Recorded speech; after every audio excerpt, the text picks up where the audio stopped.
of Cleveland. All right, it is 6 minutes before 8, and we are joined by Senator Bill Hagerty of the Volunteer State. Good morning, Senator. Steve, good morning. Great to be with you today.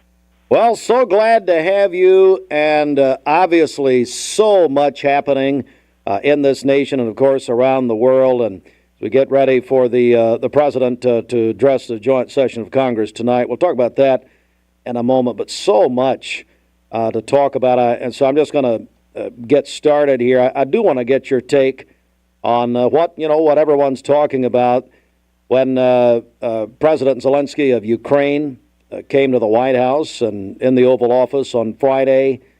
Senator, we saw what happened. Maybe what are people missing, or give us a little context, would you? Well, I'm happy to do it, Steve. I think I'm the only person who has himself been a diplomat that serves in the United States Senate. What we witnessed with Zelensky was a massive diplomatic fail. The deal was done. I talked to Scott Besson, our Treasury Secretary. The deal had been fully negotiated. Zelensky thought somehow he could come into the room in front of the cameras and press President Trump and JD into adding to the deal, giving him more, trying to create a greater advantage against Putin. Trump just wants to solve this. He's not trying to give an advantage to one party or the other. He just wants it over. And there was Zelensky trying to press. And, I think you never do that in an open camera situation. But he was probably advised by his ambassador or by others that the way to do it would be the way they would have done the previous administration. All Joe Biden ever cared about was the press release and getting in front of the cameras in the Rose Garden. So Biden might have agreed to anything that Zelensky brought up. In fact, he seemed to agree to anything Zelensky ever asked for. But President Trump's not that way. He's not going to get rolled by Vladimir Zelensky. And Zelensky showed disrespect. He showed terrible diplomatic judgment. I don't know who advised him, but I would guess that ambassador, the Ukrainian ambassador's probably getting her resume together. She should resign. I know I would if I were responsible for that sort of mess. So I think Zelensky, is going to go back home, lick his wounds. He's going to wind up signing the deal.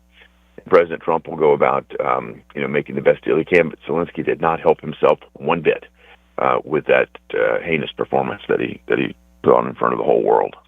We're joined by Senator Bill Hagerty. So what you believe there will be more talks? So we understand last night, of course, it's being reported the United States is pausing aid to the Ukraine. Well, President Trump's got to get a willing partner on the other side. And Zelensky demonstrated that he's not yet in the right mindset and not yet in the right place. It's done. They want it over. Zelensky, a wartime president, is reveling in his popularity. He's able to maintain the presidency as long as he's in a state of war. They've got martial law there. Perhaps this is good in his mind for his own political future or for his power base. But I don't think the Ukrainian people appreciate what happened at all. We are joined by Senator Bill Hagerty on a monumental day in the nation's capital. More on that coming up in just a moment. But, of course, also another top story this morning, Senator, is tariffs. And the United States enacted tariffs this morning on Canada, Mexico. Warren Buffett said on CBS this past Sunday it was called an act of war. What does it mean, Senator Hagerty, for consumers listening in or watching us this morning here in Tennessee? Well, Warren Buffett, certainly a thoughtful business person. I didn't see the CBS thing, but calling this an act of war, why don't you tell it to the parents who lost their children to fentanyl overdoses? Why don't you tell it to Lake and Riley's parents? We've already had a war that's been unleashed on our country, and it's coming across that southern border and it's being fueled by China, coming across the northern border in Canada. President Trump has been very clear. It needs to end. They need to step up and do their part. They've made some progress, but in President Trump's view, not enough. This is more pressure to try to save more lives in America.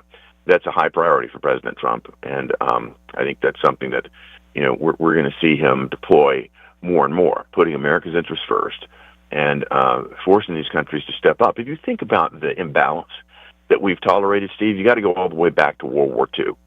After World War II, economies in Europe, Japan, etc., were decimated. We didn't want those economies turning to communism. We actually made very favorable terms of trade with those economies so that they would do business with us. They would rebuild, and they would rebuild in the form of allies rather than adversaries. We should have time-limited those deals. We should have put some type of GDP per capita limit on those deals. Instead, what we have today are extraordinary imbalances, and President Trump is here to fix them. You just look at what it cost when we build a car here in America and send it to Germany. They charge a 10% tariff. The Germans build a car there and send it to us, 2.5%. Who would do that deal today? Well, you know the answer, Steve. Nobody would do that deal. So when President Trump talks about reciprocity, he wants to see the tariffs brought to even. He wants the non-tariff barriers. These are regulations, localization requirements, et cetera, brought to zero, and he wants to see an end to the subsidies. If all that can happen, we're going to open the markets up. There'll be more economies of scale available for us and for allies. And the adversaries that don't play by the same set of rules, they'll be chilling because we're not going to let them play by a different set of rules that disadvantage our companies.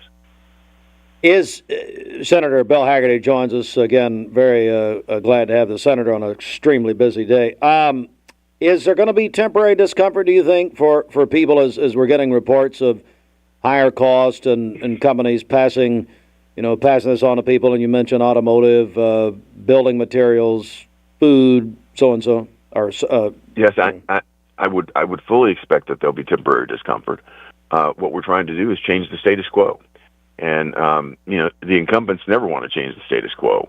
But tell that to the 70,000 plus children who have died, and tell it to their parents when you think about the fentanyl crisis. And Joe Biden just stood by and watched it year after year after year build. The cartels are running wild in our countries, Venezuela gangs in Tennessee. This has to come to an end. And President Trump said it will come to an end. And he's putting our safety and security first. Our economic security will follow. But what he's doing is finding ways to exert maximum pressure to get our allies to do their jobs and to step up. And so my hope is that they'll see the gravity of the situation, they'll see how serious President Trump is, and they will begin to take moves that will earn them back into the proper trading fold with us. And, we've got a big trade agreement with the USMCA. It needs to be modified and adjusted because China's figured out how to abuse it. But I think if we get everybody to roll their sleeves up and get at the table, we'll wind up in a better place in the long run. But as you point out, Steve, it's going to be bumpy getting there. We're joined by Senator Bill Hagerty, and now another big topic. It's really the last one, then we'll move on to tonight, and that is DOGE. And Senator, here is what when I talk to people here in Cleveland and Bradley County, and these are conservatives. I mean, a lot of these people voted for the president, but there is some concern about Elon Musk. And there is some concern about the way in which some of this is going down. Are you hearing that? It seems as if we're beginning there. I mean, and a lot of people are saying, they understand what's happening, but maybe the way it's being done, Senator, tell me about that. Well, I certainly am not surprised at what you're hearing because the Democrat Party and their allies in the media have done everything they possibly can to demonize Elon, to make him out as though he were the Antichrist. Look, he's working for President Trump, trying to find waste, fraud, and abuse, and what we're finding is there's a tremendous amount of it. I would encourage you, I sat down with Elon just to talk about what he had done at Twitter and how this might happen, and what he's doing is he's trying to make certain, in the first instance, that we're paying for stuff that we're actually getting, that we're not sending benefits to people that are dead or not on the rolls. He's trying to clean this operation up. And the pearl clutching and all of this stuff, you really step back and think about why are they so nervous, particularly why are the Democrats calling this an end to democracy? What Elon's pointed out, and I would encourage everyone who's interested to watch the clip between Elon and Joe Rogan, what he's pointed out is that there have been a series of what they call non-governmental organizations, or NGOs for short, that have been erected all over the Washington, D.C. area and other places.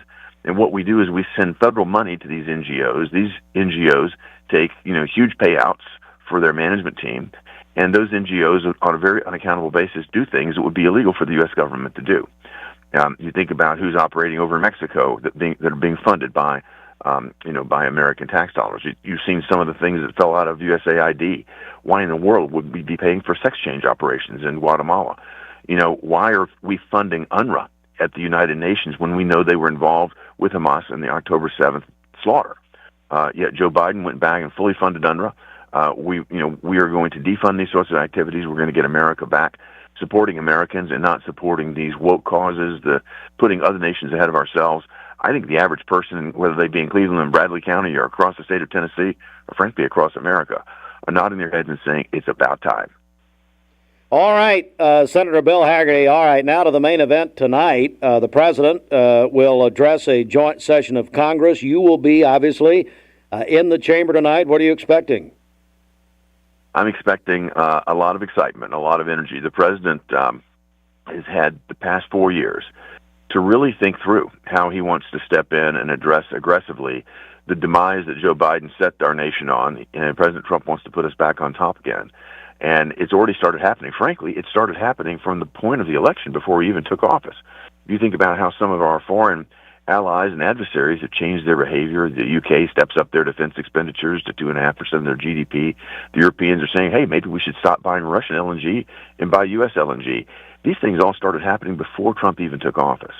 And now that he's coming in, cutting out all of this DEI waste and ESG waste and all of these things that are so beyond the mandates of these departments and agencies, streamlining them, getting them back to the basics, and focusing on delivering the services that the American public needs and wants.